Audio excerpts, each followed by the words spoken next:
High Tisha, তুমি সকালবেলা comment করেছিলে, আমি দেখছিলাম। এবার ঠিক আছে তো? আমাকে একটু বলে দাও। অর্ক সেন যে বলছিলে যে ফ্রেমে প্রবলেম হচ্ছে। আচ্ছা ঠিক আছে, আমি কন্টিনিউ করি, বলে দেবো সবাই পরে। যাই হোক, যেটা বলছিলাম, এই স্টোরিটা হচ্ছে ফার্স্ট যে স্টোরিটা আমি বলছি, সেই স্টোরিটা হচ্ছে বেলঘড়িয়ার একটা স্টোরি। বাট এক্স্যাক্ট পার্সনের নামটা আমি বলছি না। কেন বলছি না? বারবার ওদের করিস না, ইউটিউবে প্রবলেম হবে সাথে বলছি। ঠিক আছে, আর করবো না, এটাই লাস্ট প্রবলেম। প্রমিস প্রমিস, আর করবো না। তো কেন বলছি না ভদ্রলোকের নাম, সেটা তোমরা গল্পটা শুনতে শুনতে বুঝতে পারবে, মানে ইনফ্যাক্ট এক্ষুনি বুঝতে পারবে, জাস্ট স্টার্টিংটা আমি যখন করবো তখনই বুঝতে পারবে। তো এটা মোটামুটি যে সময়ের গল্প, সেটা টাইমিংটা আমি বলে দিচ্ছি। এটা ধরে নাও 1980, ঠিক আছে, 70-80 এই ডিউরেশনের গল্প এটা। তো সেই সময় বেলঘরিয়ার ওই অঞ্চলটাতে মানে একটু মানে ফেরোসাস ছিল জায়গাটা, মানে একটু লোকজন, কি বলবো, একটু গুন্ডা টাইপের লোকজনও বেশি ছিল, বা ক্রাইম টাইমও হতো আশেপাশে। তো সেই সময়কার একটা গল্প বলছি, যে যার গল্প বলছি সেই সময়ে ওখানের একটা র্যাকেট ছিল, মানে র্যাকেট একদিন খারাপ ভালো এটা তোমরাই বিচার করো, বাট সাতটা জুয়া যে ধরনের যে এই গেমগুলো হয়, সেই গেমগুলোর একটা র্যাকেট ছিল, যার হেড অফ দ্য, মানে ওই র্যাকেটের বা ওই দলের সংগঠনের যে হেড ছিলেন, তার পার্সপেক্টিভ থেকে আমি স্টোরিটা বলছি, ঠিক আছে? তো যার গল্প ধরে নিচ্ছি, গল্পের খাতিরে তার নাম অমল, ঠিক আছে? তো এবার অমল তিনি ছিলেন ওদের যে দলটা ছিল জুয়া খেলার, ওর একদম হেড অফ দ্য ডিপার্টমেন্ট। আর উনি ভীষণ, মানে কি বলবো, একটা ভালো মানুষ হিসেবেও পরিচিত ছিলেন। মানে অ্যাপার্ট ফ্রম দিস, এই জুয়া সাতটা এই খেলাটাকেও বাদ দিয়ে, এই পোর্শনটা বাদ দিলে, উনি বাকি লোকজনের কাছে খুব হেল্পফুল, বা কেউ যদি গিয়ে তার কাছে কোনো হেল্প চায়, হেল্প পেতো, ঠিক আছে? কোনো প্রবলেমে পড়ে, যে কেউ প্রবলেমে পড়লে তার কাছে গেলে অনেক সময় হেল্প পেতো। তো এই হেল্প বা এই ওনার এই ক্যারেক্টারিস্টিক্সের জন্যে উনি ওই জায়গাটাতে খুব ফেমাস হয়ে উঠেছিলেন। আর ফেমাস হওয়ার সাথে সাথে অবভিয়াসলি প্রতিপত্তি, টাকা পয়সা, এই জিনিসগুলোও এসেই থাকে, উই অল নো দ্যাট। তো একটা টাইমে কী হলো, দেখা গেল যে খুব অল্প টাইমের স্প্যানে ওনার মানে তত্তর করে উন্নতি হয়ে গেল, বাড়িঘর হয়ে গেল, উনি একটা নিজে হোটেল খুললেন, ঠিক আছে, বিজনেসটা দাঁড়িয়ে গেল। আর মোটামুটি মানে ফ্যামিলির যে কন্ডিশনটা খারাপ ছিল, সেখান থেকে উনি একটা স্টেবল জায়গায় পৌঁছে গেলেন। তো এটা খুবই স্বাভাবিক ব্যাপার। মানে তার যে প্রতিদ্বন্দ্বীরা ছিলেন, বা ইভেন প্রতিদ্বন্দ্বী বলাও ভুল, তার দলে বা তার আন্ডারে যারা ছিলেন জুনিয়ররা, তারাও তাকে দেখে কিন্তু খুব একটা স্যাটিসফাইড ছিলেন না, কারণ এই উন্নতিটা হঠাৎ করে কেউ মেনে নিতে পারছিল না। তো এরকম নিয়ে রাইভেলি চলে এসেছিলো অনেকের সাথেই। এবার স্টোরিটা যেখান থেকে শুরু হয়, সেটা হচ্ছে একদিন রাত্রেবেলা, মানে ওনাদের যে হোটেলটা ওনারা খুলেছিলেন, নতুন হোটেলটা, তো ওইখানে খুব চুরি হচ্ছিল, মানে জিনিসপত্র টুকটাক চুরি হচ্ছিল, তারপর মানে ভাঙচুরও হচ্ছিল মাঝে মাঝে। তা উনি কী করেন, মানে ওই অমলবাবু ডিসাইড করেন যে উনি রাত্রেবেলা করেই হোটেলে থাকবেন, তাহলে তো প্রবলেমটা হবে না সাধারণত। তো এই কী করলেন, উনি এরকম থাকতে শুরু করলেন। এবার আস্তে আস্তে উনি যত থাকছেন, উনি মানে রাত্রেবেলা করে ওখানে যখন শুতে যান, দেখছেন রাত্রেবেলা করে ওনার ঘরের মধ্যে মানে এমন বিশালকায় একজন মানুষ হাঁটাচলা করছে, যার মানে লেন্থটা হচ্ছে ফ্লোর থেকে পুরো একদম ছাদ পর্যন্ত, মানে এতটা বড় একজন মানে লোক চলাচল করছে। প্রথমে ওনার এটা মনে হতো, জাস্ট এরকম নয় যে উনি সচক্ষে দেখতে পেরেছেন একদম ডাইরেক্টলি প্রথমেই। তো প্রথমে এরকম ঘুমোতে ঘুমোতে ওনার জাস্ট মনে হতো। এবার আস্তে আস্তে যত দিন যাচ্ছে, টাইমটা এরকম মানে কন্টিনিউ করার সাথে সাথে উনি ওই যে অবয়বটা ভাবতেন, এই লোকটার অবয়বটা পুরো একটা মানে শেপ নিয়ে নিল, বেসিক্যালি শেপ নিয়ে নিল। আর এমনভাবে ওনাকে টর্চার করছেন ওই ভদ্রলোককে, মানে ওনাকে বলছেন যে আমি তোকে মেরে দেবো, তোকে আমি থাকতে দেবো না শান্তিতে, ঠিক আছে? আর ওই চেহারা, ওই মানে সিচুয়েশান দেখে মানে ওই ভদ্রলোক এত ভয় পেয়ে যেতেন যে প্রত্যেক রাতে ওই হোটেলের রুমে বসে বসে কাঁদতেন। আর মানে সারা রাত ঘুমোতে তো পারতেন না, ডেফিনেটলি এটা খুব স্বাভাবিক ব্যাপার। আর মানে উনি প্রত্যেক দিন রাতে নিজের রুমের একটা কর্নারে বসে থাকতেন চুপচাপ, আর খুব ভীষণ জোরে চিৎকার করতেন। সে এবার সকালবেলা যখন হতো, ওনার ওয়াইফ আসতেন, ওয়াইফ এসে বলতেন যে দরজা খোলো, কী হয়েছে। উনি ভয়ে মানে দরজাটাও পর্যন্ত খুলতেন না। তো যখন ওনার ওয়াইফ মানে নিজের অর্নামেন্টস কিছু বা নিজের হাত কিছু এরকম দরজা দিয়ে নিজের তলা দিয়ে এরকম দিয়ে দিতেন চেলে, তখন দেখে উনি বিশ্বাস করতেন যে হ্যাঁ ফাইনালি ওটা ওনার ওয়াইফ। বা দিন হয়েছে, তারপরে গিয়ে উনি দরজা খুলতেন। তো এবার ভদ্রলোকের এই কথাগুলোতে স্বভাবতই প্রথমভাবে কেউ বিশ্বাস করেন, ওনার ওয়াইফও বিশ্বাস করেনি। হয়তো বলতো যে হয়তো তুমি নেশা টেশা করেছিলে, এই জন্য তুমি এইসব দেখছো, এইগুলো বন্ধ করো, তাহলে আর দেখবে না। এইভাবে চলতে চলতে বেশ অনেক কিছুদিন যায়, আর এই জিনিসটার জন্যে না ওনার মেন্টাল প্রবলেম কিছু শুরু করে দেয়। মানে উনি একটু ডিপ্রেস থাকতেন স্বাভাবিকভাবেই। এরকম যদি রাতের পর রাত মানুষের ঘুম না হয়, রাতের পর রাত মানুষ এরকম ভয় পেতে থাকে, আর তার উপরে কেউ তাকে বিশ্বাসও না করে, তো ডিপ্রেশনের একটা ব্যাপার তো চলেই আসে। তো এইরকম চলতে চলতে কী হলো, এবার একদিন উনি ডিসাইড করলেন যে না, আমার যে প্রবলেমটা হচ্ছে সেটা আমাকে বিশ্বাস করাতে হবে অ্যাটলিস্ট আমার ফ্যামিলি মেম্বারদেরকে। ফ্যামিলি মেম্বারদেরকে কীভাবে বিশ্বাস করাবে? তো বললো ঠিক আছে, আমাকে তো তোমরা কেউ বিশ্বাস করছো না। তো ওই ভদ্রলোকের 2 ছেলে ছিলেন। বললো যে ঠিক আছে, যে কোনো এক ছেলে তাহলে আমার সাথে আজকে রাত্রেবেলা হোটেলে থেকে যাক। যদি আমার একার ভুল হতে পারে, কিন্তু দুজনের তো একসাথে ভুল হবে না। তো দুজনের যদি একই জিনিস, একই প্রবলেম হয়, তাহলে তো বিশ্বাস করবে। তো ওনার ওয়াইফ তখন আর না করেননি, বললো ঠিক আছে চলো লেটস সি কী হয়। বলে সেই রাতে ওরকম যেরকম কথা সেরকম কাজ, বাবা ছেলে একসাথে সেই দিন হোটেলের রুমে শুয়েছে, নিজেদের হোটেলের রুমে শুয়ে। ছেলেটা মানে এই রাত্রেবেলা কি হয়েছে এইটা আর কি পরের দিন সকালবেলা ওই মানে অমরবাবুর ছেলে ওনার ওয়াইফকে ডেসক্রাইব করছেন। ঠিক আছে, পরের দিন সকালবেলায় এসে যখন মানে ওনার ওয়াইফ নক করছে, দেখছে দরজাটা খোলা, দরজাটা ওরা কিন্তু লক করে ঘুমায়নি, বা মানে ঘুমায় তো নি, দরজাটা লকও করেনি। ঠিক আছে, আর দেখছে যে বাবা ছেলে দুজনে এত ভয় পেয়েছে যে ঘরের কোনায় বসে বাচ্চাটা পটি করে ফেলেছে ভয়ের চোটে, এত ভয় পেয়েছে। স্বাভাবিক ব্যাপার, বাচ্চা ছেলে তো, বাচ্চা বলতে মানে ওই 12-13 বছরের ছেলে, তাও মানে ভয়ে ও এতটাই ভয় পেয়ে গেছিলো যে ওখানে ও পটি করে ফেলেছে, টয়লেট পটি করে ফেলেছে। তখন জিজ্ঞেস করছে কি হয়েছে বল। তখন ওই বাচ্চা ছেলেটা বলছে যে সারা রাত ওর বাবা যেটা দেখেছিল ঠিক এক্স্যাক্টলি সেই জিনিসটা, সারা রাত ঘরের মধ্যে যেন পুরো ঝড় তুফান বয়ে যাচ্ছে। আর হোটেল মানে তো খাবার দাবার জিনিসপত্র কাঁচে করে অনেক কিছু বয়মে থাকতো, তো সারা ঘরময় নাকি ওইগুলো ভেঙে চুরে ফেলে মানে ঘরে কাঁচের টুকরো ছড়িয়ে পড়েছে পুরো, এরকম সিচুয়েশান। মানে ওরা এক পা নড়লে ওদের হাত পা কেটে যাবে, বা ওদেরকে ছুঁড়ে ছুঁড়ে জিনিসপত্রগুলো মারছে, এরকম মনে হচ্ছে। তো যাই হোক, এবার ফাইনালি ওরা কথা বিশ্বাস তো করলো, কিন্তু তাও একটা ব্যাকলগ থেকে গেল কি, ওরা যে বলছিল যে এই কাঁচের জিনিসপত্রগুলো ভাঙা রয়ে গেছে, এগুলোর কোনো কাঁচ বা কোনো কিছুই কিন্তু ফ্লোরে যখন পরের দিন ওনার ওয়াইফ এসেছিলেন দেখতে পাননি, কোনোটাই কিন্তু ফ্লোরে ছিল না। তো কিন্তু তাও দুইজনে একই রকম সেম কথা বলছে, আর যেখানে একটা বাচ্চা এত ভয় পেয়ে গেছে, তারপর অবিশ্বাস করার তো কোনো কথাই ওঠে না। তো তখন ওনারা কী করলেন যে মানে লোকাল একজন গুণিনকে ডেকে নিয়ে আসলেন, নিয়ে এসে বললেন যে একে তো জিন চালান করা হয়েছে। বলছে জিন চালান করা হয়েছে কেন? তো তখন ওই যে গুণিন আর কি বা ওঝা চাইতে ছিলেন, উনি বলছেন যে ওর যে নিচে বা ওর ফ্রেন্ড সার্কেলেরই কেউ এমন একটা করেছে, কিছু খুব পরিচিত কাছের কেউ, যাতে ও মেন্টাল স্টেবিলিটিটা হারিয়ে ফেলে, মেন্টাল ব্যালেন্স যাতে ওর হারিয়ে যায়। মেন্টাল ব্যালেন্সটা হারিয়ে গেলে কী হবে, খুব সহজেই ওর জায়গাটা অন্য কেউ অ্যাকোয়ার করে নিতে পারবে, আর ওর জায়গাটা অন্য কেউ পাওয়ার জন্যই তো এত কিছু প্রবলেম। তো বলো তাহলে এর মানে সলিউশন কী আছে?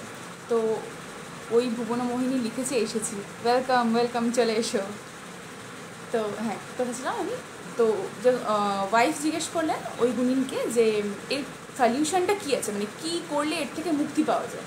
তো বললো যে এমন কিছু খুব ভয়ানকও চালান করা হয়নি যেটাতে ওকে ইনিশিয়ালি প্রাণে মেরে ফেলবে, হয়তো ওকে মেন্টালি টর্চার করে ওকে সেই লেভেলে নিয়ে গিয়ে তখন কিছু হতে পারে, কিন্তু ইনিশিয়ালি ওর প্রাণ সংশয় নেই, কিন্তু ওর মেন্টাল হেলথের ক্ষেত্রে বা বলতে পারো যে মেন্টাল হেলথ যদি খারাপ হয়ে যায় তাহলে তো মানুষ নিজেই নিজের সাথে অনেক কিছু খারাপ কিছু করে ফেলে। তো সেই সব কিছু নিয়ে একটা রিস্ক থেকে থাকে। তো যদি সেটাকে কাটাতে হয় তাহলে মানে ওনাকে একা রাত্রেবেলা শুতে দেওয়া যাবে না, একা, তার থেকেও বড়ো কথা হচ্ছে ওনার যে ওয়াইফ তাকে ওনার সাথে থাকতে হবে। মানে এটা অনেক জায়গাতেই শুনেছি আমি যে হাজব্যান্ড ওয়াইফ যদি একসাথে থাকে সেই ক্ষেত্রে নাকি মানে অনেক বাজে শক্তি কাছাকাছি আসতে ভয় পায়। এই রিলেটেড আরেকটা স্টোরিও আছে আজকে আমার কাছে, আমি বলবো একটু পরে, যদি অবশ্যই জানি না টাইমে খুলোতে পারবো কিনা, যদি টাইমে খুলোতে পারি অনেক লেন্দি স্টোরিটা আমি বলবো, এই স্টোরিটাও বলবো। তো যেরকম কথা সেরকম কাজ, ওনাকে আবার সবাই মিলে বাড়ি চলে এলো, আর দোকানে যেরকম মানে ওই হোটেলে যেরকম যা সিচুয়েশনে ছিল ওটাকে ওভাবেই রেখে দিয়ে চলে আসা হলো। জিনিকে খেটলি দিয়ে ধরে রাখতে হবে তৃষা দত্ত। হ্যাঁ, ধরে রাখতে পারলে তো ভালোই হতো। আর যে করেছে সে ডেফিনেটলি ধরে রাখতে পেরেছে বলেই করেছে, এগুলো তো ধরে না রাখলে চালান করা যায়ও না সাধারণত। তো যাই হোক, ওনাকে ফাইনালি বাড়িতে নিয়ে আসা হলো। এবার নিয়ে এসে তো ওনারা তো ঠাহর করতে পারছিলেন না যে কে করেছে। তো কে করেছে সেটা জানতেও ওনাদের খুব একটা বেশি দিন সময় লাগেনি, কারণ বাড়িতে নিয়ে আসার পরও ওনার উপরে অ্যাটাক হতেই থাকে। তো যখন ওরা দেখলো যে ভূত জিন এইসব চালান করেও কিছু করতে পারলো না, ওনার যে অপোজিশন বা যারা ক্ষতি করতে চাইছিল তারা কি করলো, একদম সশরীরে তারা নিজেদের রূপ ধারণ করে নিজেরাই অ্যাটাক করতে শুরু করে দিল। তো ফাইনালি ওনারা লোকাল সাপোর্ট পেয়েছিলেন, লোকাল যে ছিলেন ওখানকার পলিটিক্সের থ্রুতে একজন ছিলেন, ওনার থেকে সাপোর্ট পেয়ে আবার ধরাও গেছিলো যে কারা ওরকম ফিজিক্যালি টর্চার কারা করছিল, তাদেরকে ধরতেও পেরেছিল। ইনফ্যাক্ট এফআইআর দর্জ করে তো ওনারাও বলেছিলেন যে না আর করবো না, বা ক্ষমা চেয়ে এই ব্যাপারটা একটা মিটমাট হয়েছিল। বাট এইরকম একটা ভয়ঙ্কর ফেজের উপর দিয়ে ওনাকে যেতে হয়েছিল। তো গল্পটা এখানে শেষ। বাট এরপরে আমি যেটা বলতে যাচ্ছি সেইটা হচ্ছে অনেক লেন্দি একটা স্টোরি। এইটা যদি বলা হয়ে যায়, টাইম থাকে, তাহলে আমি আজকে একটা স্টোরি বলবো, যে স্টোরিটাতে থরে থরে একটা পরিবারকে জেনারেশন ওয়াইজ কীভাবে শেষ করে দেওয়া হলো।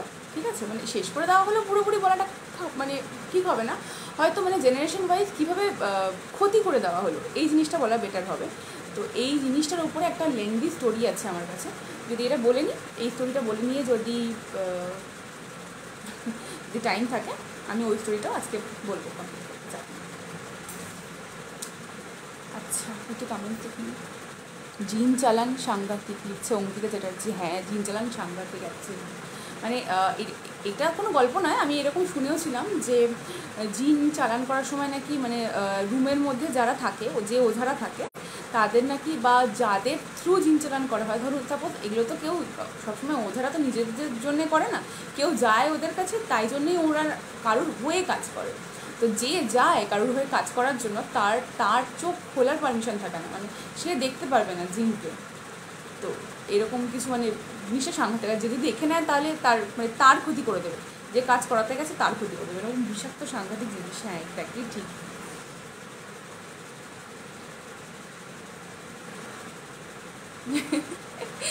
বাসন তো ভাঙেনি অ্যাকচুয়ালি, তৃষা দত্ত লিখছে যে বাসন যে ভেঙেছে তার জন্য বাকি বাসনগুলো মাজানো উচিত।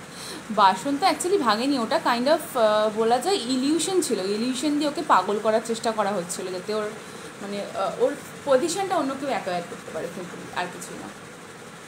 যাই হোক, এবার সেকেন্ড যে স্টোরিটা আমি বলছি, এই স্টোরিটা হচ্ছে অরবিন্দনগরের। ঠিক আছে, এবার এক্স্যাক্ট বাড়িটা আমি বলবো না, এক্স্যাক্ট বাড়িটা বললে বাড়িটার উপর অনেক রকম অ্যাটাক হতে পারে, বা ওটা খুব পরিচিত বাড়ি।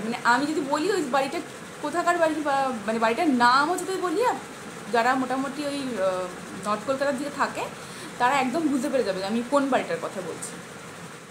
তো এই স্টোরিটা আমি আমার একটা ফ্রেন্ডের থেকে শুনেছি। ঠিক আছে, তো যে ফ্রেন্ডের থেকে শুনেছি ওনারা ওই বাড়ির ওনার নয়, বাট ওই বাড়িতে ভাড়া থাকতে গিয়েছিল। তাও এটা মোটামুটি 15-16 সালের গল্প, 15-16 না, 16-17 হবে সম্ভবত, 16 থেকে 17 সালের গল্প এটা। তা ওরা ওই অরবিন্দনগরের কাছে একটা বাড়িতে ওরা রেন্ট নিয়েছিল। এবার রেন্ট নিয়ে যখন ওরা দেখতে গেছে বাড়িটা, ফার্স্ট দিন যখন দেখতে গেছে, ওর বাবা মা আর ওই ছেলেটা গেছে। ছেলেটার নাম ঠিক আছে, ওর নামটা আমি উজ্জ্বল রেখে বলছি, ওর নামটা ধরে নিচ্ছি আমি আকাশ। ঠিক আছে, কেন বলছি না বুঝতে পারবো। তো আকাশের বাবা মায়ের সাথে ওই বাড়িটা যদি প্রথম দিন দেখতে যায়, সেই দিন ওদের পাশের বাড়িতে যে বাড়িটা দেখতে গেছে সেই বাড়ির পাশের প্রতিবেশী, ওদের হবু প্রতিবেশী বলা যায়, হবু প্রতিবেশী ওদেরকে বলে যে আপনারা যে এই বাড়িটা ভাড়া নিচ্ছেন, আপনারা জেনে শুনে বা সব কিছু খবর নিয়ে নিচ্ছেন তো। তো ওনারা জিজ্ঞেস করে কেন খবর নিয়ে নিচ্ছি কিনা, এরকম কথা বলছেন কেন। তো উনি ভদ্রমহিলা বিহারি ছিলেন, আর উনি হিন্দিতে কাটা কাটা ভাষায় ওনার মাকে বলছে যে ভাবি ইস ঘর মে কোই টিক নেই পাতা হয়, যারা আসে তারা নাকি ম্যাক্সিমাম টাইম কেউ টিকতে পারে না। তো আপনারা যখন নিচ্ছেন ভাড়াটা, তাহলে আপনারা কিন্তু একবার ভালো করে ছানবিন বা যাচাই করে নিন, তারপর নেবেন, ভাড়া নেবেন। তো তো তো এবার সাধারণভাবে নতুন একটা জায়গায় গেলে নতুন প্রতিবেশীর ওপরে তো আর কেউ সেভাবে ভরসা করে না। তো তাও ওর মা ওর বাবাকে বলেছিল, আকাশের বাবাকে, যে এরকম একটা কানাঘুষো শুনলাম, তো বাড়িটাকে নেবে না ছেড়ে দেবে, কি করবে? তো ওর বাবা বললো, দেখো আমরা তো যে কোনো বাড়িতেই যাই একটা পুজো তো করাই, মানে গৃহপ্রবেশ পুরোপুরি না হোক একটা পুজো দিয়ে তারপর ঢুকি, তো ওই পুজো দিয়েই তো ঢুকছি, কোনো সাধারণত প্রবলেম হওয়া উচিত নয়, কিছু হবে না। আর এছাড়াও ওরা বাড়ির ওনারকেও জিজ্ঞেস করেছিল যে এই বাড়ির এরকম কোনো হিস্ট্রি কি আছে যেটা আপনারা আমাকে বলতে চাইছেন বা বলা উচিত। তো তখন সাধারণভাবেই মানে ওনারা কোনো দিনই বলে না নিজের বাড়িতে কোনো প্রবলেম থাকলেও, ম্যাক্সিমাম ক্ষেত্রে খুব কম লোক হয় এরকম যারা মানে বলে করে বা বলে দেয় যে এই প্রবলেম আছে, আপনারা দেখে চালিয়ে নিতে পারেন। তো ওনার বলেছিল, না আমার বাড়ি একদম একদম বাঁধানো আছে, একদম পুজো করা আছে, সব কোনো সমস্যা নেই, আপনি এখানে নিশ্চিন্তে থাকতে পারেন। তো এবার ওনাদের কথায় বিশ্বাস করে আকাশের বাবা, আকাশের মা ওই বাড়িতে শিফট করে গেল, ঠিক আছে। এবার যখন ওরা শিফট করলো তখন ওদের কন্ডিশনটা বলে দিই, তাহলে মানে রিলেট করতে সুবিধা হবে। আকাশ হচ্ছে ডান্স শেখায়, ওর একটা ডান্সের স্কুল আছে নিজের, মানে স্কুল মানে কোনো এস্টাবলিশড ওরকম প্রতিষ্ঠান নয়, বাট ডান্স স্কুল মানে ও বাড়িতেই শেখায়, অনেক স্টুডেন্ট আছে ওর কাছে, ওর মা একজন স্কুল টিচার, ওর বাবারও বিজনেস আছে, মানে একটা ভালো স্টেবল ফ্যামিলি, কোনো ফাইন্যান্সিয়াল ক্রাইসিস নেই বা কোনো রকম কারোর সেরকম হেলথ ইস্যুও নেই যে মানে এই প্রবলেমগুলো নিয়েই ওরা বাড়িতে ঢুকেছিল বা কিছু, এরকম কোনো ম্যাটারই নেই। তো সুস্থ অবস্থায় একটা ফ্যামিলি নতুন করে পুজো দিয়ে একটা বাড়িতে এন্ট্রি নিল, ঠিক আছে, ভাড়া হিসেবে। তো ওরা যখন ভাড়া নিয়েছিল, ইনফ্যাক্ট ও আমাকে এটাও বলেছে, জানিস আমরা 2 মাসের ভাড়া, মানে 6,000 ভাড়া ছিল ওই বাড়িটা, তো ওরা 12,000 অ্যাডভান্স করে, 2 মাসের ভাড়া অ্যাডভান্স করে ওই বাড়িটাতে ঢুকেছিল। তো ভালো কথা, এবার ঢুকেছে। তো এবার ঢুকে মানে আস্তে আস্তে গ্র্যাজুয়ালি ওদের মানে সিচুয়েশানটা চেঞ্জ হচ্ছে। তার আগে মানে ঢোকার পরে পরে কী হলো, প্রথম ও একটা ইয়েতে গেল, মানে একটা ডান্সের কম্পিটিশানে অ্যাজ আ জাজ পারফর্ম করলো। তো ওখান থেকে ও কিছু মেমেন্টও পেয়েছিল, ঠিক আছে, বা কিছু রেকগনাইজেশনসও পেয়েছিল। সেখান থেকে ওই একটা টাইগারের পসিবলি ও একটা টাইগারের পেয়েছিল, শোপিস পেয়েছিল। তো ও বাড়িতে যে রুমটাতে ডান্স শেখাতো সেই ডান্সের রুমটাতে একটা বিশাল বড় নটরাজের মূর্তি ড্র করিয়ে দিয়েছিল ওর নিজের কাকাকে দিয়ে। ওর কাকা ভীষণ ভালো পেন্টিং করতে পারে, তো সেই কাকাকে দিয়ে একটা বিশাল বড় নটরাজের মূর্তি ড্রয়িং করিয়েছিল ওই রুমটাতে। তো সেই নটরাজের মূর্তির অপোজিট দিকে ওর মেমেন্টোটা রেখে মানে ও নিজের রুমটাকে বেশ সাজিয়ে গুছিয়ে নিল। ভাবলো যে তাহলে এবার যখন নতুন জায়গায় এসছি তাহলে এই এরিয়ার যে ডান্সিং মানে ক্রাইসিস বা মানে যে ট্রুপটা আছে বলো বা যে স্টুডেন্টগুলো আছে তাদেরকে ও কভার করতে পারবে আস্তে আস্তে, এরকম একটা প্ল্যান নিয়ে ওরা লাইভ শুরু করবে। তো এবার প্রবলেমটা শুরু হলো কবে থেকে? প্রবলেমটা শুরু হলো প্রথম কয়েকদিন বেশ নর্মালি ঠিকঠাকই যাচ্ছিলো। কিছুদিন পর মানে ওর একটা ব্যাড হ্যাবিট আছে, মানে ওর কেন, এটা আমাদের জেনারেশনের ম্যাক্সিমাম লোকেরই আছে, যে ঘুম না আসলে রাত্রেবেলা ফেসবুক স্ক্রল করা বা ইনস্টাগ্রাম স্ক্রল করা। তো একদিন রাত্রেবেলা এরকম ওর মানে খুব প্রবলেম হচ্ছে, খুব গরম লাগছে, ও কী করলো, ঘুম আসছে না, ফেসবুকটা স্ক্রল করলো। তো ফেসবুক করতে করতে মানে ও কথাবার্তা বলতে বলতে মোটামুটি মাঝরাত হবে, তখন কি মাঝরাত ক্রস হয়ে গেছে, তখন ওর হালকা করে একটু তন্দ্রাচ্ছন্নতা এসছে। তো ও দেখছে মানে ও যদি এরকমভাবে খাটের ওপর শুয়ে থাকে, এদিকটা যদি ওর মাথা থাকে আর এদিকটা যদি ওর পা থাকে, দেখছে ওর পায়ের কাছে কেউ করে ফু দিচ্ছে, মানে ফু দিয়ে নয়, হা দিয়ে ফু দিচ্ছে কেউ, ঠিক আছে। ওর পায়ের একদম অপোজিট দিকে একটা মিরর আছে, তো মিররের কাছে সাথে পা রেখেও শুয়েছে, ও দেখছে ওর পায়ের মধ্যে কেউ ফু দিয়ে নয়, হা দিয়ে একটা হা দিচ্ছে। তো প্রথমে ভাবলো যে কী হচ্ছে, মানে হাওয়া টাওয়া লাগছে না কি প্রবলেম হচ্ছে। ও ফ্ল্যাশ লাইটটাই জ্বালিয়ে দেখলো আশেপাশে, দেখে অত মাথা ঘামায়নি, বললো ঠিক আছে শুয়ে যাই। তো এবার যখন শোয়ার চেষ্টা করছে দেখছে ওর মানে একটা ভ্যাপসা গরম লাগছে, বিচ্ছিরি ভ্যাপসা, মানে একটা বাজে ঘুমোট পুরো সিচুয়েশান ক্রিয়েট হয়ে গেছে ওর নিজের রুমটার মধ্যে, ঠিক আছে। প্লাস ওই রুমটার ভিতর থেকে ও একটা মানে সোয়েটিংয়ের স্মেল পাচ্ছে, যেরকম ছেলেদের গা থেকে একটা সোয়েটিংয়ের স্মেল আলাদা রকমের হয় না, আমরা আইডেন্টিফাই করতে পারি কিন্তু যে একটা ছেলেদের গা থেকে সোয়েটিংয়ের স্মেল আসছে। তো এই স্মেলটা ও কন্টিনিউয়াসলি পাচ্ছে, আর ওর মনে হচ্ছে হঠাৎ করে যে ওর হাত দুটোকে কেউ চেপে ধরে রেখেছে, মানে ও মুভ করতে পারছে না শুয়ে শুয়ে। তো এরকম করতে করতে মানে হঠাৎ করে ওর এত অস্বস্তি হয়েছে, ও কী করলো, উঠে গিয়ে মানে ও আর শুতে পারলো না, উঠে গিয়ে ওয়াশরুমে গেল, গিয়ে একটু ফ্রেশ হয়ে এসে তখন ও কী করলো, মানে রুমটা ওর এত গরম হয়ে গেছে চারিদিকে জানলা টানলা খুলে দিয়ে ও জামাটা খুলে শুয়েছে। শুয়েছে তো শুয়েছে, মানে ওর তখন মনে হচ্ছে যে যেই জিনিসটা ওর জাস্ট মানে মনে হচ্ছিলো যে পায়ে হা দিচ্ছে বা ফু দিচ্ছে, তখন ওর মনে হচ্ছে ওই জিনিসটা যেন ওকে জাঁকিয়ে ধরেছে, ঠিক আছে। তো কোনো রকমের ইষ্ট দেবতার নাম নিয়ে সেই রাতটাতেও কাটালো। কিন্তু পরের দিন সকালবেলা উঠে ওর মাকেও বললো যে মা, আমি না আমার রুমটাতে একা থাকতে পারছি না, আমার খুব প্রবলেম হচ্ছে, তো কালকের থেকে না আমি তোমার সাথেই ঘুমাবো, আমার মানে নিজের রুমটাতে আমি খুব একটা কমফোর্টেবলিটি পাচ্ছি না।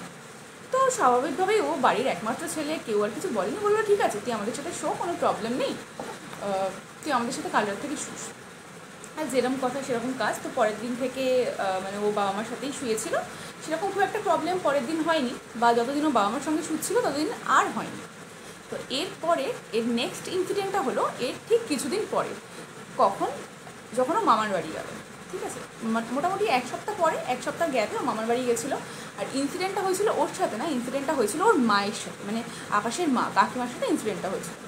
তো কাকিমা বলছেন যে এরকম একটা দুপুরবেলাতে উনি বাড়ির সব কাজ টাজ সেরে উনি শুয়ে আছেন, আর উনি স্বপ্ন দেখছেন, মানে অ্যাটলিস্ট ওনার মনে হচ্ছে যে উনি স্বপ্ন দেখছেন কিনা নট শিওর, বাট স্বপ্ন দেখতে দেখতে উনি দেখছেন যে ওনার মানে উনি হাত দুটো, ওনার স্বভাব ছিল হাত দুটো উপরে তুলে, অনেকে শোয় না, হাত দুটো উপরে তুলে শোয়, তো ওনার মনে হচ্ছে ওনার দুটো হাতের উপরে উনি দেখছেন একটি স্বপ্নে দুটো কালো বিড়াল বসে আছে। আর দেখছে এই কালো বিড়ালগুলো মানে মাল্টিপ্লাই হচ্ছে, একটার থেকে দুটো হচ্ছে, দুটোর থেকে চারটে হচ্ছে, এরকমভাবে বিড়ালের নাম্বারগুলো কিন্তু বাড়ছে উনি দেখছেন। আর মানে ওই রকমই ঘরটা পুরো আবার গুমোট হয়ে গেল, ঠিক আছে, একটা ভ্যাপসা গরম, আর মনে হচ্ছে না ওনার ওপর মানে কেউ, আর বিড়ালগুলো না এমন অ্যাটিটিউড করছে বা এমনভাবে ওনার দিকে মানে খিঁচকেল হয়ে তাকিয়ে আছে যেন ওনাকে অ্যাট্যাক করবে বিড়ালগুলো, ওনার এরকম মনে হচ্ছে। তো উনি মানে যার পর নাই করে ঘুম থেকে উঠে গাটা ঝাড়া দিয়ে যখন বসেছেন, উনি দেখছেন লিটারেলি যে জানলা দিয়ে সত্যি সত্যি দুটো কালো বিড়াল বেরিয়ে যাচ্ছে। মানে ওনার কতটা স্বপ্ন ছিল বা কতটা হ্যালুসিনেশন ছিল সেটা তো আমি জানি না, কারণ উনি বলছিলেন প্রথমে ওটা উনি দেখেছেন, উনি চোখ খুলে দেখেন, মানে উনি ঘুমন্ত অবস্থাতেই দেখেছেন, বাট ঘুমন্ত অবস্থা থেকে যখন উনি গা ঝাড়া দিয়ে উঠছেন, উঠে দেখছেন জানলা দিয়ে সত্যি সত্যি দুটো কালো বিড়াল বেরিয়ে যাচ্ছে। তো কাকিমা তো ইনসিডেন্টের পর খুব ভয় পেয়ে গেছিলো, আর উনি সঙ্গে সঙ্গে আকাশকে ডায়াল করে বলছে যে তুই কবে বাড়ি ফিরবি। তো বলছে যে আমি তো দুদিন পরে ফিরবো, কেন কী প্রবলেম হয়েছে, বলছে না দুদিন পরে ফিরতে হবে না, তুই কালকেই বাড়ি ফির। বলছে কিছু কি প্রবলেম হয়েছে, ও জিজ্ঞেস করছে, বলছে কিছু প্রবলেম হয়েছে না হয়েছে তোমাকে এখন জানতে হবে না, তুমি বাড়িতে এসো, তারপর তোমাকে সব কিছু বলা হবে। তো বাড়িতে এলো, এসে তখন কাকিমা এরকম বলেছিল যে এরকম প্রবলেম হয়েছে জানিস, ভয়টায় পেয়েছি আমি, সরি। তো বললো যে ঠিক আছে, দেখো বাড়িতে একটু গঙ্গা জলটা ছড়িয়ে দাও বা একটু পুজো টুজো দিয়ে যদি কিছু মানে ঠিক করা যায়। তো দেখো সাধারণভাবেই আমরা প্রথমেই ধরে নিই না যে কেউ ব্ল্যাক ম্যাজিক করেছে বা কোনো ভূত এসেছে আমাদের বাড়িতে, মানে আজকালকার দিনের মানুষ তো অ্যাটলিস্ট ফার্স্ট অফ অল এই জিনিসগুলোতে খুব একটা বিশ্বাস করেই না। তো কাকিমাও খুব একটা মানে সায়েন্টিফিক মেন্টালিটি থেকে উনি মানতে চাননি প্রথমে যে এটা কোনো মানে অলৌকিক ঘটনা বা কোনো আদার এন্টিটির প্রেজেন্সে হচ্ছে এই জিনিসগুলো। তো উনি নর্মালি মানে ওই যেটুকুনি না করলে না হয় একটু জল টল ছিটিয়ে নিয়ে পুজো টুজো দিয়ে আবার নর্মাল যেরকম জীবন চলছে সেরকম চলছিল। তো এই কদিন বেশ শান্তি ছিল বাড়িতে মোটামুটি, মানে ও বাবা মার সাথে ঘুমাচ্ছিল আবার, ঠিক আছে, বা মানে ম্যাক্সিমাম টাইমে ওরা দেখছে যে কেউ যদি একা থাকে ওদের বাড়িতে না, মানে ওই ভাড়া বাড়িটাতে, তখন সে ওই প্রেজেন্সটা ফিল করতে পারছে। তো এরপরে আরেকটা ইনসিডেন্ট হয়, এই ইনসিডেন্টটা হয়েছিল কাকুর সাথে, ঠিক আছে। তো একদিন কাকু দুপুরবেলা খাওয়া দাওয়া করে শুয়ে আছেন, আর আকাশের মা গেছে বাইরে গেছে কিছু কিনতে মার্কেটে, মানে কেনাকাটি ছিল সেই পারপাসে বাইরে গেছে। তো উনি দুপুরবেলা এরকম ঘুমিয়েছেন, আর ঠিক তখন কটা হবে 4:30 থেকে 5টা অ্যারাউন্ড এইরকম টাইমিং হবে, ঠিক আছে। সেই 5টার সময় উনি মানে স্পষ্ট নিজের কানে শুনলেন যে কী গো ওঠো, চা খাবে না বলে। শুধু শুনলেন না, ইনফ্যাক্ট কাকিমা এসে ওনার গায়ে যেরকমভাবে হাত দিয়ে ডাকলো, উনি এটা ফিলও করলেন যে কাকিমা ওনার গায়ে এসে হাত দিয়ে ডাকলো, বললো কী গো চলো চা খাবে না। তো উনি বললেন, মানে উনি তো একটু তন্দ্রাচ্ছন্ন ছিলেন, বললেন হ্যাঁ ঠিক আছে চলো, তুমি চলো আমি আসছি। তো উনি উঠে দেখলেন যে রান্নাঘরের লাইটটা জ্বলছে, তার মানে রান্নাঘরে নিশ্চয়ই চাটা করে রেখে দেওয়া আছে। উনি নিতে ওদিকে উঠে একটু ফ্রেশ হয়ে ওদিকে যাচ্ছেন, গিয়ে দেখছেন রান্নাঘরের দরজা বন্ধ, রান্নাঘরটা পুরো অন্ধকার, ঠিক আছে। উনি গিয়ে যখন রান্নাঘরের সামনেটা মানে রান্নাঘরের এই চৌকাটের সামনেটা উনি যখন দাঁড়িয়েছেন, মানে কেউ যেন দু হাত দিয়ে ওনাকে এরকমভাবে ঝাঁকিয়ে দিয়ে চলে গেল, ঠিক আছে, ওনার ভিতর দিক দিয়ে চলে গেল ঝাঁকিয়ে দিয়ে। মানে কাকু তো এই ইনসিডেন্টটা হওয়ার পরে এত ভয় পেয়েছেন, মানে উনি তখন মানে বাড়ির থেকে বেরিয়ে গেছেন, ফোন করে বলছে তোরা কখন আসবি, টাইমটা জেনে নিয়েছে, টাইম জেনে নিয়ে উনি বলছেন যে আমি এখানে নেই, তোরা আগে আয়, তাড়াতাড়ি আয়, তারপর আমি আসছি বাড়িতে। তো যাই হোক, এবার ওরা ইভিনিংয়ের দিকে বাড়িটারি ফিরলো। সেই সময় কাকু সব ওদেরকে বললো যে এরকম এরকম ব্যাপার, এরকম খুবই প্রবলেম হচ্ছে।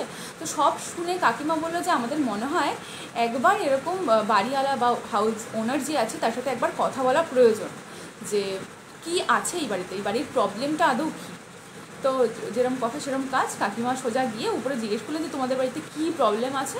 হাউস ওনার তো যেরকম কি সেরকম কথা, না আমার বাড়িতে কিছু নেই, আমার বাড়িতে কোনো সমস্যা নেই, আমার বাড়ি একদম বাঁধানো আছে, কোনো টেনশন নেই, ওগুলো তোমাদের মনের ভুল বলে ওনাকে মানে ওনার কথাটাকে একদম ডিনাই করে ওনাকে যাচ্ছে তাই করে বললেন যে চলে যাওয়ার কথা আর কি।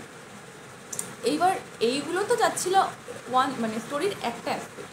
স্টোরি যদি আরেকটা অ্যাসপেক্ট দেখা যায়, মানে ওদের এই যে ফাইন্যান্সিয়াল সিচুয়েশনটা বললাম যে কতটা স্টেবল ছিল, যে তিনজনেই আর্ন করছে, কারোর কোনো প্রবলেম নেই, মানে খুব অল্প দিনের টাইম স্প্যানের মধ্যে, ধরে নাও মাস 1-2-এর মধ্যে আকাশের সৌরভ না আকাশ কী ধরেছিলাম, যাই হোক মানে ছেলেটার নাম যাই হোক আকাশ আমি ধরে নিয়েছিলাম।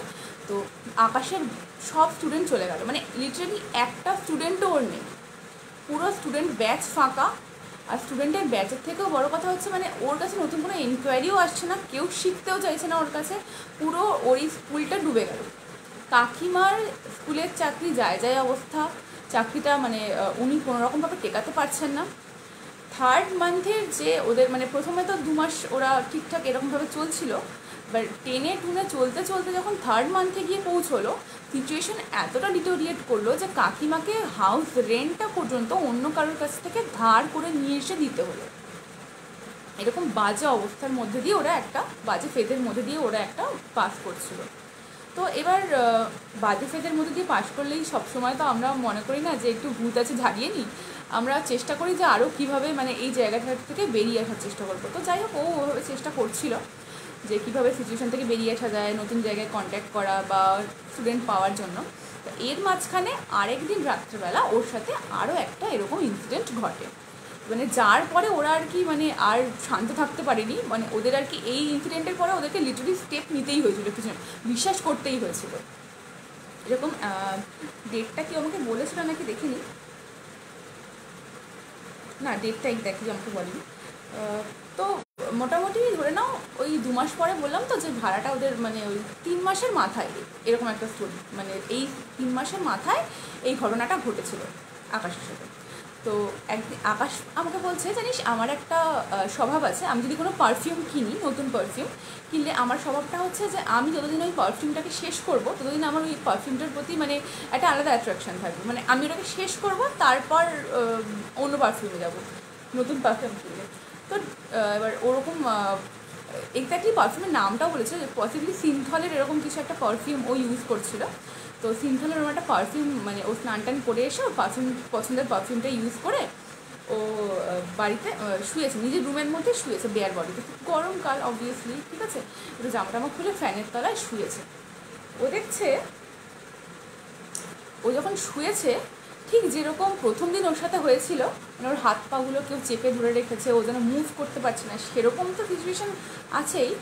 ও স্পষ্ট বুঝতে পারছে ওর সাথে কেউ ফিজিক্যালি ইন্টিমেট হওয়ার চেষ্টা করছে, ঠিক আছে, মানে ওর যে রুমের ওই ঘুমোর সিচুয়েশান বা ওই গরম ওই ম্যাটারটা তো একটা লেভেল পর্যন্ত ঠিক আছে ওটাকে নেওয়া যায়, বাট ওর লিটারালি বুঝতে পারছে যে ওর সাথে কেউ ফিজিক্যালি ইন্টিমেট হওয়ার চেষ্টা করছে, আর মানে জবরদস্তি আর কি, অবভিয়াসলি জবরদখল করে ওর সাথে কেউ ইন্টিমেট হওয়ার চেষ্টা করছে। মানে এইটা যখন ও ফিল করেছে মানে ও তো চিৎকার করে উঠেছে রুমের মধ্যে, ঠিক আছে, যে মানে কী হলো। তো যাই হোক এবার কাকিমা যখন এসছে, কাকিমাকে সঙ্গে সঙ্গেও কিছু বলেনি, কারণ অবভিয়াসলি জানতো যে কাকিমাও কদিন আগে ভয় পেয়েছে, এগুলো যদি শুনতে পারে কাকিমা নিজেও আরও ভয় পেয়ে যাবে। তো তখনও ডিসাইড করলো যে হ্যাঁ গণেশ কাকু বলে ওর একজন পরিচিত ছিল, ঠিক আছে, যিনি এই ম্যাটারগুলো একটু বুঝতেন আর কি, যে কী থেকে কী হয় বা কীভাবে কী মানে কী সিমটমস দেখা দিলে কী প্রবলেম, সেই জিনিসগুলো উনি একটু বুঝতেন, হালকা টুকটাক জানতেন ভার্সি। তো ও কী করলো তখন গণেশ কাকুর কাছে গিয়ে বললো যে আমার এরকম এরকম প্রবলেম হচ্ছে, তো আমাকে একটু হেল্প করো, আমি তো বুঝতে পারছি না আমি ঠিক কীভাবে মানে এই প্রবলেমটা থেকে বেরোবো, বা কেন হচ্ছে আমার সাথে এরকম, কী প্রবলেম হয়েছে। তো তখন গণেশ কাকু মানে একটু ঝেড়ে টেরে ওকে দেখে বললো যে ঠিক আছে আমি দেখছি কি করা যায় বলে। তখন গণেশ কাকু বললো যে তোকে কিছু জিনিস দিচ্ছি, তুই কিছু জিনিস করিস, ঠিক আছে। কী করবে বললো যে কিছু সর্ষের দানা দিয়েছিল ওকে, যে ওই সর্ষের দানাগুলো দিয়ে সকাল সন্ধে তুই বাড়িতে ধুনো দিবি, ঠিক আছে। আর ওকে বলেছিল তুই নিজের ইউজড কোনো একটা বস্ত্র, ঠিক আছে, মানে বস্ত্র বলতে স্পেসিফিক্যালি ইনারওয়্যার, ঠিক আছে, বা আন্ডারওয়্যার জাতীয়, বিছানার তলায় রেখে ঘুমাবি। বিছানার তলায় রেখে ঘুমিয়ে দেখবি যে কোনো গন্ধ বেরোচ্ছে কিনা, ঠিক আছে। যদি কোনো দুর্গন্ধ বেরোয় তাহলে ওটাকে জ্বালিয়ে দিবি। তো এবার ও বাড়িতে এসে যথারীতি ওর মাকে সেই কথাটা বলে যে এরকম এরকম আমাকে বলেছে গণেশ কাকু যে এই প্রসেসটা ফলো করতে। তো প্রসেসটা ফলো করার জন্য জিনিসপত্রগুলো দিয়েছে, সেগুলো ওর মায়ের হাতে দেয়।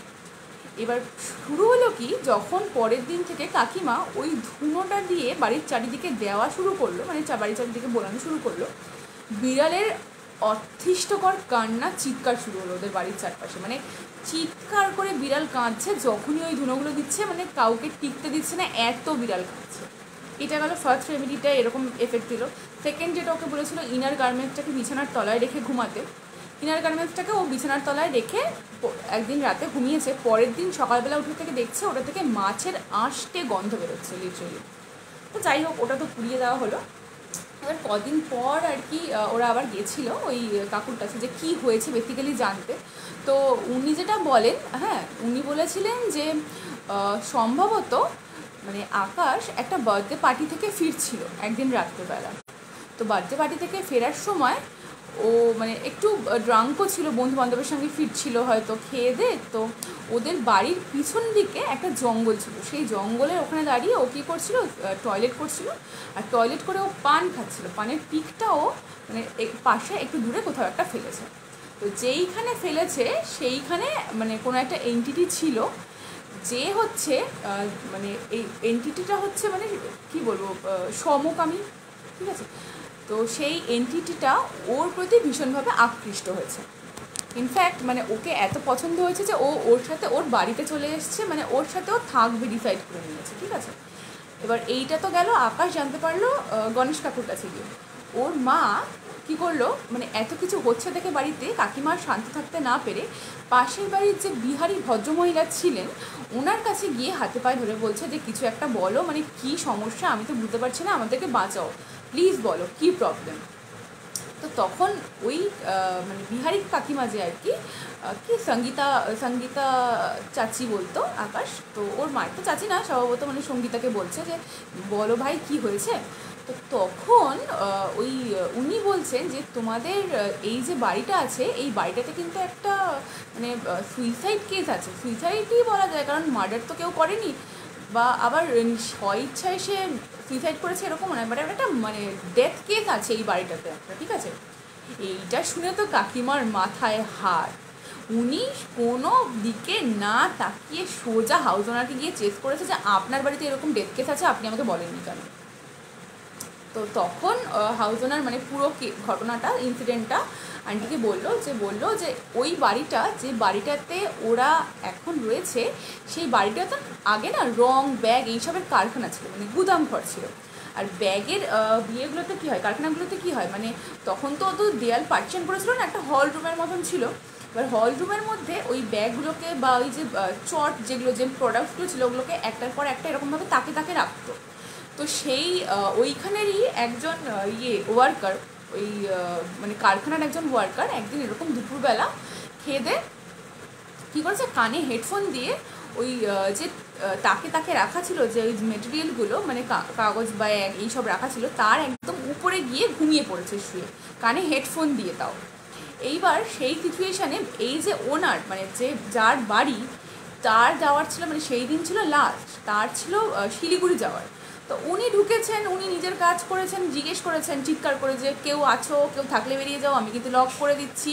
কিন্তু যেহেতু ওর কানে হেডফোন গোজা ছিল ওই অবস্থায় ও ঘুমিয়ে পড়েছিল, ও কিছু শুনতেই পায়নি। আর স্বাভাবিকভাবেই ওনার ভেবেছেন যে আর কেউ নেই, তার জন্য ওনার দরজা বন্ধ করে, ইনফ্যাক্ট দরজা বন্ধ কীরকম, ওদের দরজাটা কীরকম ছিল আমি বলছি। প্রাথমিকভাবে একটা কাঠের দরজা, ঠিক আছে, তার উপর ছিল ওই যে কোলাপসেবল গেটগুলো হয় না, সেগুলো ছিল। এবার শুধু যদি কোলাপসেবল গেটগুলো হতো তাহলেও যদি ওর উপর ও বাড়ি মারতো বা দরজা খোলো বলে বলতো তাও কেউ শুনতে পেত। যেহেতু কাঠের দরজাটা ছিল পিছনে, ও কাঠের দরজাটার ওপর মেরেছে বাড়ি বা বলেছে আমাকে বাঁচাও খোলো, কেউ শুনতে পায়নি। ওই অন্ধকারের মধ্যে খিদেতে ভয়ে হার্ট অ্যাটাক করে ও ওখানেই মারা গেছে। এবার মালিক যখন বেশ কয়েকদিন পরে এসে দেখছে যে এখান থেকে তো দুর্গন্ধ বেরোচ্ছে, কি হয়েছে খুলে দেখছে ওরকমভাবে ওর ডেড বডি পড়ে আছে। তো এই দুটো কেস ওই বাড়িতে হয়েছিল। মানে একটা হচ্ছে ওই ডেথ কেসটা ছিল, প্লাস সেকেন্ড হচ্ছে যে এন্টিটাকে ও বাইরে থেকে অ্যাট্রাক্ট করেছিল আকাশ, সেই এন্টিটা ওর সঙ্গে চলে এসেছিলো। তো মানে আলটিমেটলি কেসটা কী হয়েছিল যে দুজনই মানে ভাবছিল যে ওই জায়গাটাতে ওদের অধিকার, বিকজ মানে যে আগে ছিল, যে আর কি ডেথ কেসটা আগে হয়েছিল, সে তো ওখানে মারা গেছে, তো সে ভাবছে যে এটা আমার জায়গা, এটা আমার রাইট, আমি এখানে থাকবো। আর যাকে ও সঙ্গে করে নিয়ে এসছে সে বলছে যে না, এইটা তো আমার জায়গা, ও তো আমাকে সঙ্গে করে নিয়ে এসেছে, তো ওর সঙ্গে আমি থাকবো বলে ওদের দুজনের মধ্যে লেগেছে এরকম একটা, মানে ওই দুটো এন্টিটি বা সোলের মধ্যে এরকম একটা ফাইট লেগেছে, যার জন্য মানে ওই বাড়িটাতে এত নেগেটিভ এনার্জি, মানে ওরা যখন ঢুকতো না বাড়িতে তখনই একটা গুমোট বা একটা মানে গুমস ভাব, যেন দম বন্ধ হয়ে আসছে, এরকম একটা সিচুয়েশন দেখা যায়। মানে বুঝতেই পারতো সবাই যে মানে যারা একটু এই ধরনের জিনিসগুলো বুঝতে পারে তারা ওই বাড়ির মধ্যে পা রাখলেই বুঝতে পারতো যে কিছু প্রবলেম আছে এই বাড়িতে, ডেফিনেটলি প্রবলেম আছে। তো এরকম চলতে থাকে। তো ফাইনালি মানে কোনো রেমেডি বলতে, যে ওখানে পার্মানেন্ট ছিল তার থেকে তো কোনো রকমভাবে তাকে বের করা সম্ভব নয়। ওই ভদ্রলোক বলেই দিয়েছিলেন, যে গুনেছিলেন, তো বলেছিলেন যে ঠিক আছে, ওকে তো আমি কিছু করতে পারবো না, কিন্তু যাকে তুই ডেকে নিয়ে এসছিস তার থেকে তোকে মুক্তির জন্যে আমি একটা পুতুল দিয়েছিল ব্ল্যাক কালারের ওই আঙ্কেল। তো বলেছিল যে এই পুতুলটাকে কোনো একটা গঙ্গার ঘাটে, ঠিক আছে, গিয়ে জোয়ারের সময় কোনো শনি মঙ্গলবার দিন পুঁতে দিতে হবে কোনো গঙ্গার ঘাটে। এইবার ওইটা পুঁততে যেতে দেবে না।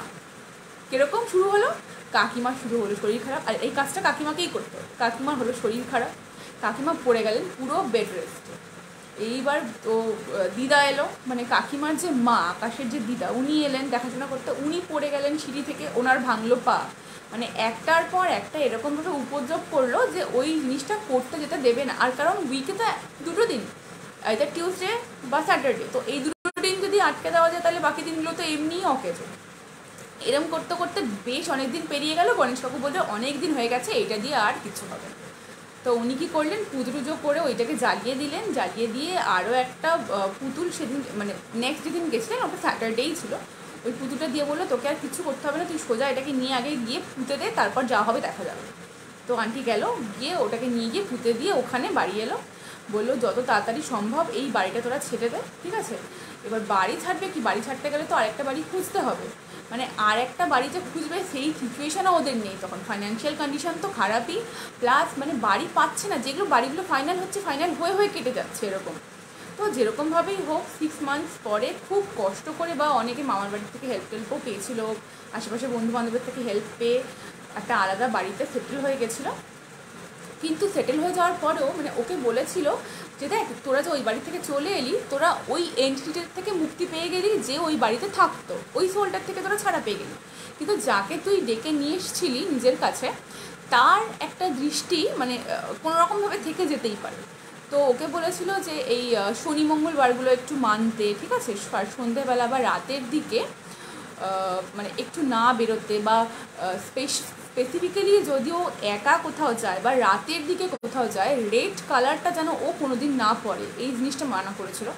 তো সেই জিনিসগুলো ও মানতো টুকটাক, মানতে মানতে মানে মোটামুটি এই বাড়িটা শিফট করার পর থেকে ওদের ফিনান্সিয়াল সিচুয়েশানটাও একটু ভালো হয়ে গেছিলো, আর সেরকম কোনো প্রবলেমও হয়নি এই সব নিয়ে। তো হ্যাঁ, এরপর থেকে ওদের আস্তে আস্তে আবার যেরকমভাবে মানে ওর আবার স্টুডেন্টস আসতে শুরু করে, বা স্কুলটা যেরকম দাঁড়াচ্ছিল ওর মানে ডান্স স্কুলটা সেটাও দাঁড়াতে শুরু করে, সেরকম আস্তে আস্তে সিচুয়েশান ঠিক হয়ে গিয়েছিল। এই ছিল আমার সেকেন্ড স্টোরি আজকে।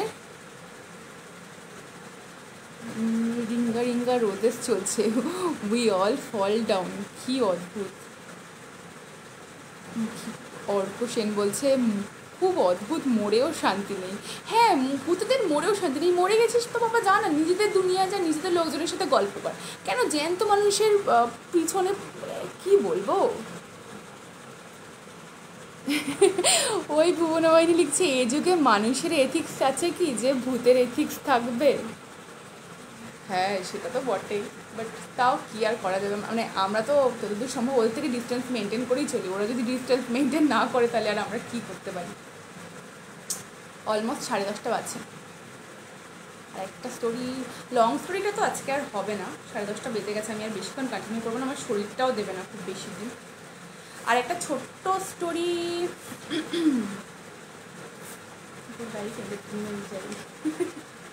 হ্যাঁ একটা ছোট্ট একটা স্টোরি আমার কাছে আছে, এটা আমি বলে দিতে পারি আজকে।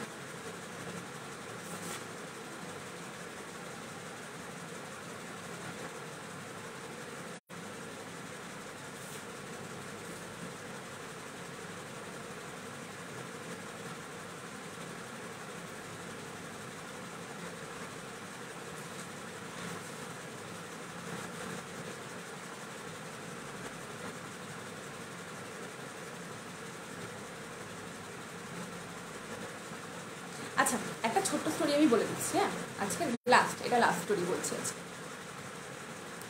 কে লিখছে? অর্ক লিখছে, অর্ক সেন লিখছে, আমার লাইফের এন্টারটেনমেন্ট খুঁজে দাও। বাবা কি অবস্থা। ঠিক আছে, তোমরা গল্প করছো, বেশ ভালো লাগছে দেখতে। চলো আজকের লাস্ট স্টোরি এটা একটা বলছি, ঠিক আছে। এই স্টোরিটা হচ্ছে মোটামুটি এরিয়াটা যদি ধরে নেওয়া যায় বড় বাজারের কাছাকাছি এরিয়া। আর যার স্টোরি বলছি সে হচ্ছে মানে মুসলমান কমিউনিটি থেকে বিলং করে। তো ওদের মধ্যে এই জিনিসটা থাকে দেখবে ভীষণ, যে মানে নেকি বা একটা মানে শয়তানের দিক থেকে একটা কবজা করার যে জিনিসটা, মানে ওই যে অ্যাট্রাকশন করে, বলে না যে মানে অন্ধকার অ্যালিউট করে মানুষকে, এই জিনিসটা ওরা খুব বিশ্বাস করে। হ্যাঁ আমারও মনে হয় যে কোথাও না কোথাও জিনিসটা ঠিকই, তবে এই পার্সপেক্টিভ থেকেই স্টোরিটা আজকে, ঠিক আছে। তো লাইফটা হিট ফ্রিকোয়েন্ট আসতে হবে। লাইট, হ্যাঁ ফ্রিকোয়েন্সির একটু এদিক ওদিক আছে। আমার কাছে স্টোরি পেজ খুব বেশি নেই, তো আমি যখন যেরকম কালেক্ট করতে পারি আমি তখন সেরকম স্টোরি আসি। কারোর কাছে স্টোরি থাকলে আমাকে পাঠিও, আমি বলবো লাইভে, অসুবিধা নেই। তো যাই হোক, এই স্টোরিটা যেরকম বলছিলাম বড়বাজার এরিয়া স্টোরি। আর ছেলেটার নাম হচ্ছে আসিফ, ঠিক আছে। ওর রিয়েল নাম আসিফ নয়, কিন্তু মানে ও নিজের আইডেন্টিটিটা লুকিয়ে রাখতে চায় বলেই আমাকে বলেছে যে আমি তোকে গল্পটা বলছি, তুই আমার নামটা মেনশন করিস না। তো আর এমনিতেও এখন তো বোধহয় রমজান চলছে, তো ওর স্টোরিটাই বলে দিই, ভালো হবে। তো এই স্টোরিতে মানে বেসিক যেখান থেকে শুরু হচ্ছে, এটা হচ্ছে ওর কলেজের লাস্ট ইয়ারের দিক থেকে চলছে পসিবলি, ঠিক আছে। কারণ ও আমাকে যখন বলেছিল যে ওর তখন পরীক্ষা এইসব চলছিল, তো কলেজের লাস্ট ইয়ারের দিক থেকে চলছে। ও দেখতো যে ওদের বাড়িতে না মানে এরকম কিছু একটা প্রবলেম হচ্ছে, যে মানে ও যখন শুয়ে থাকে বসে থাকে কিছু একটা মানে ওয়ার্কিংয়ের মধ্যে আছে, ওর সবসময় এরকম ফিল হতো যে ওর আশেপাশ থেকে না কেউ হেঁটে হেঁটে চলে বেড়াচ্ছে। এটা প্রথম ইনিশিয়ালি হতো, কিন্তু আস্তে আস্তে গ্র্যাজুয়ালি যত টাইম যেতে শুরু করলো ও দেখছে যে এই জিনিসটা বাড়ছে। প্রথমে তো ওর মনে হতো যে কোনো একটা হাওয়া চলে গেছে বা কেউ এদিক থেকে ওদিকে চলে গেল, এই জিনিসগুলো দেখতে। গ্র্যাজুয়ালি ওর মনে হতে থাকলো ও যখন ঘুমোয় ওর পাশে কেউ বসে থাকে। তারপর আস্তে আস্তে এটা শুরু হলো এরকম যে ওর বুকের ওপরে কেউ বসে আছে ওর মনে হচ্ছে, ঠিক আছে, মানে ওর বুকের ওপরে এরকম চেপে বসে আছে ওর মনে হচ্ছে। তো এই জিনিসটা মানে ও ইনিশিয়ালি তো আন্টিকে বলেনি, আন্টিও ভয় পেয়ে দেবে, বা কেউ সাধারণতভাবে এটা প্রথমেই ধরে নেয় না যে ভূতে পেয়েছে আমাকে বা কিছু। তো তখন যখন একদিন ওর এরকম ফিলিং হলো যে ওর বুকের ওপরে কেউ বসে আছে আর ওর গলা টিপে ধরার চেষ্টা করছে বা ওর শ্বাস রোধ করার চেষ্টা করছে, তখন গিয়ে ও আন্টিকে বলে যে মা এরকম এরকম প্রবলেম হচ্ছে। তো এবার আন্টিকে যখন ও বলছে তখন আন্টিও উল্টো দিক থেকে ওকে বলে যে হ্যাঁ এই জিনিসটা আমিও ফিল করেছি, এই জিনিসটা ওরাও ফিল করেছে। মানে আন্টিও ফিল করেছে বলতে কীরকম, আন্টি বলছে যে উনি যখন নামাজ পড়েন বা মানে প্রে করেন ওনাদের ইয়েতে, ওনার তখন মনে হয় যে কেউ ওনাকে সমানে ডিস্টার্ব করছে, মানে ওনার যেন প্রেয়ারটা কমপ্লিট না হয় বা ওনার যেন প্রেয়ারটা মানে সাকসেসফুল না হয়, উনি যেটা চাইছেন ভগবানের কাছে ঈশ্বরের কাছে পৌঁছতে বা ওদের ভাষায় বললে আল্লাহর কাছে পৌঁছতে, উনি যেন পৌঁছতে না পারেন। এই জিনিসটাতে ওনাকে যেন খুব বিরক্ত করে। আর ওনার মানে প্রেয়ারটা কোনো মতেই কমপ্লিট হতে যায় না, মানে কোথাও কিছু আওয়াজ হচ্ছে, কোথাও কিছু বাজে দুর্গন্ধ আসছে, ঠিক আছে, মনে হচ্ছে আশেপাশে দিকে কেউ চলছে, কেউ ডাকছে, এরকম বিভিন্ন ধরনের মানে মানে বাধা উনি সবসময় উপভোগ করেন। তো যখন দুজনেরই এরকম একটা ফিলিং সেম আসছে দেখছে ওরা, তো ওরা তখন কী করে, ইনিশিয়ালি মানে কিছু জল টল ওদের কাছে থাকে না, ও যে নেকি জল ফল ছড়িয়ে দেখেছে যে কিছু করা যায় কিনা, দেখছে যে না এই জিনিসটার উপদ্রবটা আরও বাড়ছে। তো তারপর ওরা মানে একজনকে কন্ট্যাক্ট করে। তো তখন ওই ভদ্রলোক বলেছিলেন যে তোমাদের বাড়ির ওপরে না মানে তোমাদের বাড়িটা হচ্ছে খুব ভালো, বা এমন একটা জায়গায় রয়েছে যে জায়গাটা মানে খুব পবিত্র জায়গা, মানে খুব ওরা কী বলে কথাটাকে যেন নেকি বলে বোধহয় আগে, ঠিক আছে, যে তোমরা খুব তাড়াতাড়ি নেকির কাছে পৌঁছতে পারবে, এরকম একটা জায়গা বা এরকম একটা ভাইব তোমাদের বাড়িতে কিন্তু ছিল। কিন্তু মানে শয়তান যে ওদের ভাষায় মানে যদি ধরে নিই ডেমানি হয়, বা মানে ডেমানিক যে পাওয়ারটা, তারা সবসময় চায় যে আল্লাহ বা ঈশ্বরের যারা দূত তারা মানে ওকে পুজো করুক, ওকে প্রেয়ার করুক, ওকে ডাকুক, যে এনার্জিটা দিয়ে বা যে প্রায়োরিটিটা দিয়ে ঈশ্বরকে ডাকছে সেই প্রায়োরিটি দিয়ে যেন ওকে ডাকা হয়। তো এইরকমই কিছু ওদের বাড়িতে মানে কেউ চালান করেছে পসিবলি, কারণ খুব চালান না করলে খুব সহজে এই জিনিসগুলো আসে না। আর যে চালান করেছে সে এরকমও নয় যে তাদেরকে চেনে না বা কিছু, খুব ক্লোজ। সাধারণত আমরা জানি যে এরকম ব্ল্যাক ম্যাজিক বা এই ধরনের অকাজ কুকাজ মানে ক্লোজ লোকজনই করে, বা অ্যাটলিস্ট চেনা পরিচিতের মধ্যেই করে। তো যেহেতু মানে ওদের মানে ফ্যামিলি কন্ডিশন ভালো, এই জিনিসগুলো দেখে কেউ সহ্য করতে না পেরে, বা ওদের বাড়িতে যে একটা গুড ভাইবস আছে এই জিনিসগুলো সহ্য করতে না পেরে কেউ এরকম একটা চালান করেছিল ওদের ওপর একটা নেগেটিভ এনার্জিকে, ঠিক আছে, যেটাকে ওরা বলে জিন বলে সাধারণত, বাট সবসময় আমি জানি না যে জিনই কিনা, বাট জিন চালান করেছিল বলে ওদের এই ফিলিংসগুলো হচ্ছিলো। তো তারপর ওদের কিছু রেমেডিস দেয়, কিছু জল দেয়, বলে যে এই জিনিসগুলো করবি, আর 5 বারের নামাজ টামাজ পড়া তো ছিলই। আর মোটামুটি উনি যে রেমেডিসগুলো দিয়েছিলেন, ঠিক আছে, সেগুলো করার পর থেকে মানে আস্তে আস্তে বাড়িটা হালকা হতে শুরু করে, এবং একটা টাইমে গিয়ে মোটামুটি ওরা পুরো জিনিসটাকে ওভারকাম করতে পেরেছিল। তো মানে উনি বলেছিলেন যে দেখ এই জিনিসটাকে ওভারকাম করা এই মুহূর্তে তোদের জন্য সুবিধা হচ্ছে, কারণ খুব বেশি জাঁকিয়ে বসতে পারেনি, তোরা খুব তাড়াতাড়ি এসছি, বাট এ যদি মানে আরও কিছুদিন গাড়িয়ে যেত বা আরও কিছুদিন মানে থেকে যেত তোদের ওই বাড়িতে, তাহলে কিন্তু ওকে এখান থেকে আর সরানো যেত না, মানে ও এটাকে নিজের ঘর করে ফেলতে দিচ্ছ।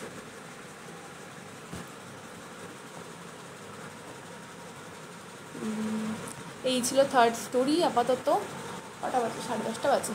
আর কন্টিনিউ করবো? আমার শরীরটাও আর দেবে না।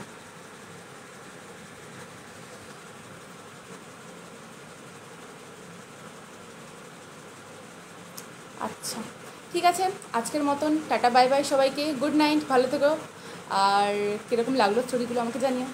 Bye bye, good night.